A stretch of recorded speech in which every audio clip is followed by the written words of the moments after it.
आणि आचार विचारांचंही सौंदर्य खुलवणार सुंदर मी होणार. श्रोतेहो नमस्कार. तन मन आणि आचार विचारांचंही सौंदर्य खुलवणारा सुंदर मी होणार या कार्यक्रमात मी विद्या आणि मी मृणाल तुम्हा सगळ्यांचं स्वागत करतोय. आणि आपल्यासोबत आहेत त्वचारोग तज्ञ डॉक्टर स्मिता चाकोते मॅडम. मॅडम तुमचंही कार्यक्रमात मनपूर्वक स्वागत. नमस्कार मॅडम. आपण बऱ्याचदा आपल्या अवतीभोवती किंवा आता आपल्या कार्यक्रमामध्ये पण काही भागांमध्ये हार्मोनल चेंजेस असे शब्द ऐकलेले आहेत आणि आपण केसांच्या समस्येविषयी सध्या बोलत आहोत. तर हे काही कनेक्शन आहे का, म्हणजे हार्मोनल चेंजेस आणि केस, हार्मोन आणि केस?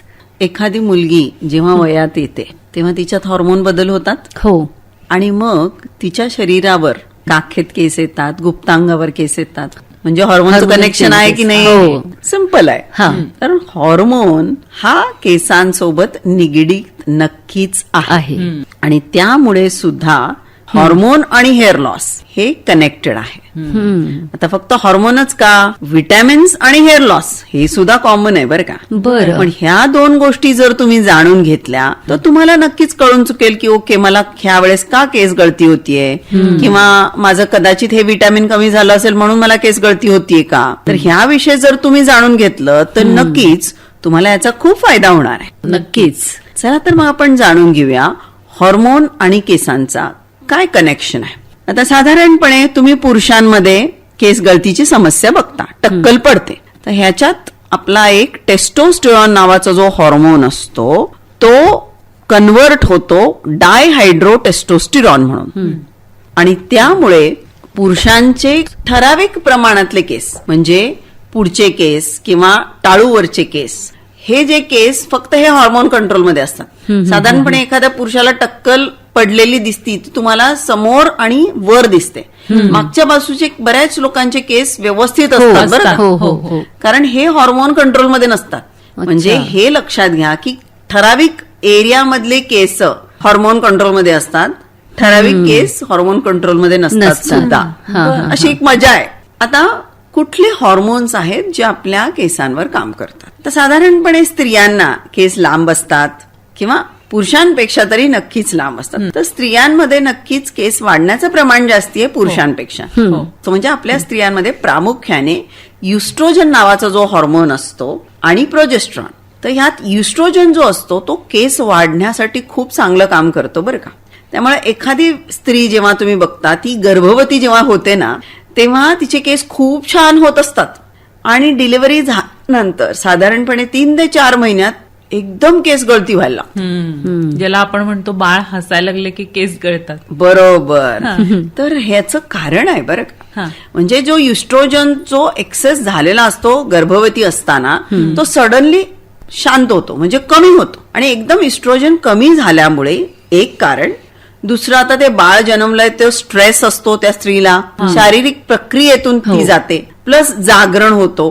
तर ह्या 3-4 कारणामुळे साधारणपणे डिलिव्हरी झाल्यानंतर 3 महिन्यांनी केस गळती दिसायला लागते. तर हा सुद्धा हार्मोनचा हेअर लॉस आहे. आता याच्या व्यतिरिक्त आपण जसं पुरुषांना सांगितलं तर पुरुषांना काही वेळेस केस टाळूवर गळतात, तर तो टेस्टोस्टेरॉन ऍक्टिव्ह झाला की केस गळतात. तर हा एक दुसरा आहे. तिसरा जो आहे, बऱ्याचशा स्त्रियांना तुम्ही बघता की स्ट्रेसमुळे थायरॉइड प्रॉब्लेम आलेला असतो. मग थायरॉइडमुळे सुद्धा केस गळती होतात. हार्मोनल काही डिझिजेस आत असतील तुमच्यात तर त्यामुळे सुद्धा केस गळती होतात. मेलाटोनिन एक असा हार्मोन आहे ज्यामुळे आपल्याला छान झोप येते बरं का. आता हा हार्मोन कमी झाला की आपली झोप कमी होते, झोप कमी झाला की आपला हार्मोनल सायकल बिघडतो, स्ट्रेस वाढतो, आपण चिडचिडे होतो, ह्यामुळे सुद्धा केस गळती होतात. तर मेलाटोनिन नावाचा हार्मोन हा अप्रत्यक्षिकरित्या सुद्धा आपल्या केस गळतीची समस्येचा कारण असू शकतो. आणि काही लोकांमध्ये खूप स्टिरॉइड खाल्ल्यामुळे, म्हणजे स्त्रियांमध्ये ना दाढीसारखे केस येतात गालावर, म्हणजे पुरुषाचा हार्मोन एक्सेस होतो त्यामुळे सुद्धा होतो. आणि मेनोपॉज म्हणजे जेव्हा आपली पाळी बंद होते त्यावेळेस सुद्धा तुम्ही बघता की हेअर लॉस स्त्रियांना होतो. कसा होतो तर जर तुम्ही भांग पाडत असाल तर तुमचा भांग तो वाईड होत जातो, म्हणजे तिथं केस खूप पातळ व्हायला लागतं डोक्यावर. हो. तर हा सुद्धा हॉर्मोन चेंज आहे. म्हणजे स्त्री आणि पुरुषाचा जो हॉर्मोन असतो तो बॅलन्स कमी जास्त बिघडल्याने त्यामुळे सुद्धा पुरुषांसारखे हेअर लॉस स्त्रियांमध्ये दिसतात. त्याला आपण फिमेल पॅटर्न हेअर लॉस म्हणतो.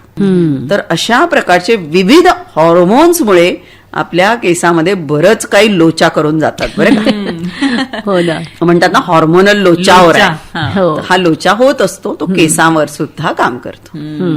अजून एक तुम्ही विटॅमिन बद्दल काय सांगत होतात? आपण जे आहारात घेतो सर्व प्रकारचे विटॅमिन, हो. तर त्यात प्रामुख्याने कुठले विटॅमिन आहेत? बी कॉम्प्लेक्स. हो. तर त्याच्यात ना वेगवेगळे विटॅमिन आहेत. जसं B2, B7, फोलिक ऍसिड म्हणजे आयर्न, लोह, vitamin C, vitamin D, vitamin E, selenium, zinc, हे सर्व विटॅमिन्सची आपल्याला आहारात नितांत गरज आहे. गरज आहे. आता विटॅमिन सी जर आपलं कमी असेल तर आपलं लोह, आपण जरी गुळ खाल्ला तरी जर आपल्या आहारात लिंबाचं प्रमाण कमी असेल तर तो लोह ऑब्झॉर्ब होत नाही व्यवस्थित. म्हणजे अशी छोटी छोटी कारणं असतात. म्हणूनच ना आपल्या जुन्या पद्धतीमध्ये आपण वरण, भात, तूप आणि लिंबू पिळतो. त्याच्या व्यतिरिक्त आपण उन्हाळ्यात पन्ह पितो किंवा आवळ्याचा रस पितो. म्हणजे विटॅमिन सी हा लोह अब्झॉर्ब करण्यासाठी इतका गरजेचा आहे. ते आपल्या भारतीय खाद्य संस्कृतीने इतके पुरेपूर व्यवस्थित प्लॅन करून दिलेला आहे. त्यामुळे खूप सोपं आहे. आपला जो ताट आहे तो व्यवस्थित लोणचं असायला पाहिजे, त्यात कोशिंबीर असायला पाहिजे, वरण असायला पाहिजे, तूप थोड्या प्रमाणात असायला पाहिजे, भात असायला पाहिजे, भाज्या किमान 2 किंवा 3 प्रकारच्या पालेभाज्या असायला पाहिजे, एखादी रस्सा भाजी असायला पाहिजे, पोळी असायला पाहिजे. परिपूर्ण वेळेवर आहार जर आपण घेतला तर ही सर्व विटॅमिन्स आपली भरून निघतील. नाहीतर आपण काय करतो, कुठल्या तरी स्टोअरमध्ये जातो आणि मग विटॅमिनचा डब्बा घेतो आणि गोळ्या खात राहतो.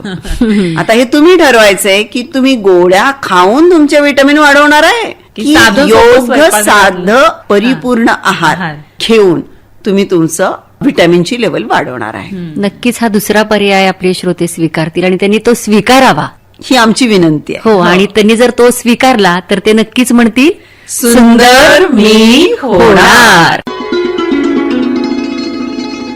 आजच्या कार्यक्रमातून मी विद्या आणि मी मृणाल आजच्या पुरता आपला निरोप घेतोय. नमस्कार. सादर करते सुजित बनसोडे.